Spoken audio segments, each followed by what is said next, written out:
سب تعریفیں اللہ کے لیے ہیں جو تمام جہانوں کا پالنے والا ہے۔ ہر چیز جو آسمانوں اور زمین میں ہے اس کی تسبیح کر رہی ہے اور وہ زبردست اور حکیم ہے۔ امام نسائی، امام احمد، امام ترمذی اور امام مسلم نے اپنی صحیح روایات میں حضور اکرم صلی اللہ علیہ وسلم کا ارشاد کردہ یہ واقعہ نقل کیا ہے۔ ایک بادشاہ بڑا جلیل القدر تھا۔ اس کے پاس ایک جادوگر تھا جو اپنے فن میں کمال رکھتا تھا۔ اس کی سلطنت گویا اسی کے جادو کے بل بوتے پر قائم تھی۔ بادشاہ کے دشمنوں کو وہ اپنے جادو کے زور سے ہلاک کر دیتا۔ امرائے سلطنت اگر بادشاہ سے ناراض ہوتے یا سرکوبی کرتے تو یہ اپنے جادو سے ان کا رخ بادشاہ کی طرف موڑ دیتا۔ اس طرح وہ اپنے ہر کام میں جادو کرا لیتا تھا۔ جب وہ جادوگر بوڑھا ہو گیا اور اس کو اپنی زندگی سے نا امیدی ہوئی تو اس نے بادشاہ سے عرض کیا کہ میں بوڑھا ہو گیا ہوں، آپ ایک ذہین اور سمجھدار لڑکا میرے سپرد کر دیں تاکہ میں اس کو اپنا علم سکھا دوں، تاکہ میرے بعد وہ آپ کے امور سلطنت کو درست رکھے۔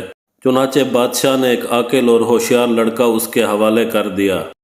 وہ لڑکا اس جادوگر کے پاس صبح و شام حاضر ہونے لگا اور جادو کا فن سیکھنے لگا۔ راستے میں ایک درویش اپنے عبادت خانے میں رہتا تھا۔ راوی کہتے ہیں کہ اس وقت راہب لوگ اپنے اصلی دین عیسوی پر قائم تھے۔ ایک دن اس لڑکے نے دیکھا کہ بہت سے لوگ عبادت خانے سے نکل رہے ہیں۔ اس لڑکے نے معلوم کیا کہ یہاں کون رہتا ہے۔ لوگوں نے بتایا کہ یہاں ایک عابد رہتا ہے۔ یہ سن کر وہ لڑکا بھی اس راہب کے پاس پہنچا۔ اس کی باتیں سنی اور راہب کی باتیں اس کے دل پر اثر کر گئیں۔ راہب نے اس لڑکے کو دین حق اور توحید کی تبلیغ دینی شروع کی تو وہ لڑکا ایمان لے آیا۔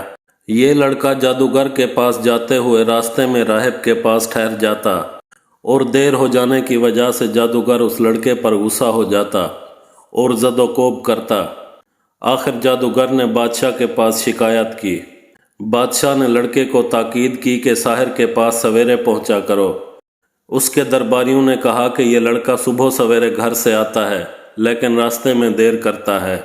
تو بادشاہ اور ساحروں نے یہ خیال کیا کہ لڑکا کھیل کود میں لگ جاتا ہوگا، اس لیے دونوں نے لڑکے کو خوب تنبیہ کی، لیکن لڑکا درویش کے پاس جاتا رہا۔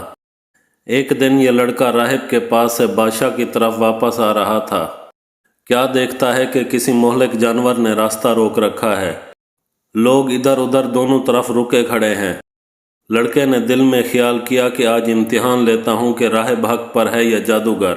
یہ خیال کر کے اس نے ایک پتھر اٹھایا اور یہ کہا کہ اے خدا، اگر راہب حق پر ہے تو اس پتھر سے اس جانور کو ہلاک فرما۔ وہ پتھر اس کو مارا تو وہ جانور اس سے فوراً ہلاک ہو گیا۔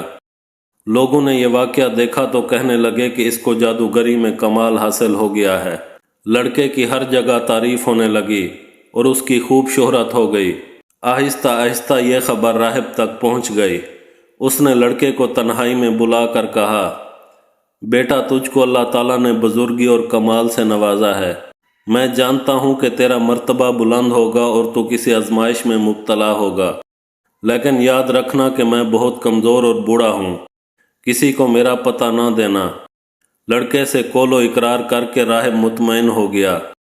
ادھر راہب کی صحبت اور انجیل مقدس کی تلاوت کی برکت سے اللہ تعالیٰ نے اس لڑکے کو ولایت عظمیٰ سے نوازا، یہاں تک کہ کوڑھی مادرزاد نابینا اور لا علاج مریض اس لڑکے کی دعا سے شفا یاب ہونے لگے اور لڑکا خوب مشہور ہو گیا۔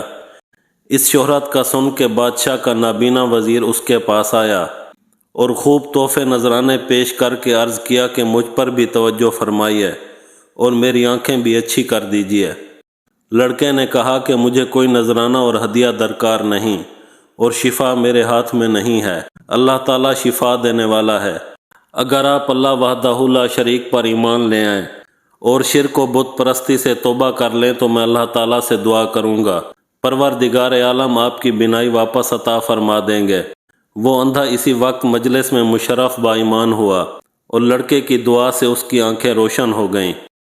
معمول کے مطابق جب یہ شخص بادشاہ کی محفل میں حاضر ہوا تو بادشاہ کو اس کی بینائی پر تعجب ہوا۔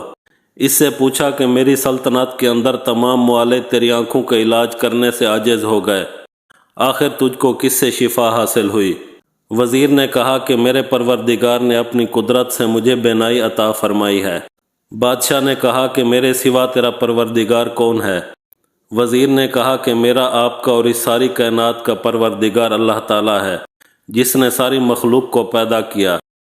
بادشاہ یہ سن کر غضبناک ہو گیا اور اپنے مصاحب کو سخت سزا دی اور پوچھا کہ یہ عقیدہ تجھ کو کس نے سکھایا؟ سختی سے گھبرا کر اس نے لڑکے کا نام بتا دیا۔ بادشاہ نے لڑکے کو بلایا اور کہا، تجھ کو میری پرورش اور میرے جادوگر کے فیض سے یہ کمال حاصل ہوا۔ لڑکے نے کہا کہ میرے اور آپ کے اور جادوگر کے ہاتھ میں شفا نہیں ہے، یہ اللہ کی قدرت پر موقوف ہے۔ بادشاہ سخت ناراض ہوا اور اس کو کڑی سزا دلوائی اور کہا کہ یہ لڑکا بہت غائب رہتا تھا، معلوم ہوتا ہے یہ کسی اور جگہ جاتا تھا، وہاں اس کے خیالات بدل گئے۔ جادوگر نے بھی دربار میں حاضر ہو کر عرض کیا کہ یہ لڑکا ایک مدت سے غائب ہے، میرے پاس نہیں آتا۔ بادشاہ نے کہا کہ اس سے سختی سے پوچھا جائے کہ یہ مدت اس نے کہاں گزاری اور کس کے پاس آتا جاتا تھا۔ جب سختی حد سے بڑھ گئی تو لڑکے نے مجبور ہو کر گوشہ نشین راہب کا نام بتا دیا۔ بادشاہ نے راہب کو گرفتار کر کے حاضر دربار کیا اور اس سے کہا کہ اگر تو اپنے مذہب سے نہ پھرے گا تو تجھ کو آرے سے چیر دیا جائے گا۔ راہب نے کہا کہ میں ہرگز اپنے دین برحق سے نہیں پھروں گا اور جو مصیبت آئے گی اس پر صبر کروں گا۔ چنانچہ بادشاہ کے حکم سے اس راہب کو آرے سے چیر دیا گیا۔ پھر مصاحب کو بلا کر یہی کہا گیا۔ مصاحب نے بھی دین برحق کو چھوڑنے سے انکار کر دیا اور اس کو بھی آرے سے چیر کر شہید کر دیا گیا۔ اس کے بعد اس لڑکے کو بلا کر سمجھایا گیا کہ اگر تجھ کو زندگی محبوب ہے تو باز آ جا، ورنہ تو ان دونوں کا انجام دیکھ چکا ہے، تیرے ساتھ بھی یہی ہوگا۔ لڑکے نے بادشاہ کی بات ماننے سے انکار کر دیا تو بادشاہ نے چند صاحبوں کو حکم دیا کہ اس لڑکے کو پہاڑ کی چوٹی پر لے جاؤ اور اس کو خوب سمجھاؤ، اگر مان گیا تو اس کو واپس لے آنا، ورنہ اس کو پہاڑ کی چوٹی سے دھکا دے دینا اور اس کے عذاب پاش پاش ہو جائیں۔ جب اس کو پہاڑ کی چوٹی پر لے گئے اور سمجھایا تو لڑکے نے اللہ سے اپنی حفاظت کی دعا کی۔ اسی وقت پہاڑ پر زلزلہ پیدا ہوا اور شاہی لوگ پہاڑ سے گر کر ہلاک ہو گئے اور لڑکا عافیت کے ساتھ گھر واپس آ گیا۔ بادشاہ نے لڑکے سے پوچھا کہ وہ لوگ کہاں ہیں جو تجھ کو لے گئے تھے؟ لڑکے نے جواب دیا کہ میرے پروردگار نے ان کے شر سے میری حفاظت کی اور ان کو ہلاک کر دیا۔ بادشاہ نے دوسرے چند آدمیوں کو حکم دیا کہ اس لڑکے کو ایک کشتی میں سوار کر کے لے جاؤ، یہ اپنے دین سے باز آئے تو بہتر ہے، ورنہ اسے دریا میں پھینک دینا۔ چنانچہ جب وہ اس کو دریا میں لے گئے تو اس لڑکے کو سمجھایا۔ لڑکے نے پھر اللہ تعالیٰ سے دعا کی تو کشتی الٹ گئی اور شاہی لوگ غرق ہو گئے اور لڑکا صحیح سلامت واپس آ گیا۔ بادشاہ نے ماجرا پوچھا تو لڑکے نے پورا قصہ بیان کر دیا۔ اس لڑکے نے بادشاہ سے کہا کہ تو مجھے مار نہیں سکتا، ہاں تو اگر مجھے قتل کرنا چاہتا ہے تو اس کی تدبیر میں بتاتا ہوں، اگر وہ تدبیر اختیار کرے گا تو مجھ کو مار سکے گا۔ بادشاہ نے تدبیر پوچھی تو لڑکے نے کہا، اس شہر کے تمام لوگوں کو ایک میدان میں جمع کرو اور مجھ کو سولی پر چڑھا کر ایک تیر ترکش سے نکالو، اس پر بسم اللہ پڑھ کر یہ تیر مجھے مارو تو میں مر جاؤں گا۔ بادشاہ نے یہی کیا تو یہ تیر اس کی کن پٹی پر گیا۔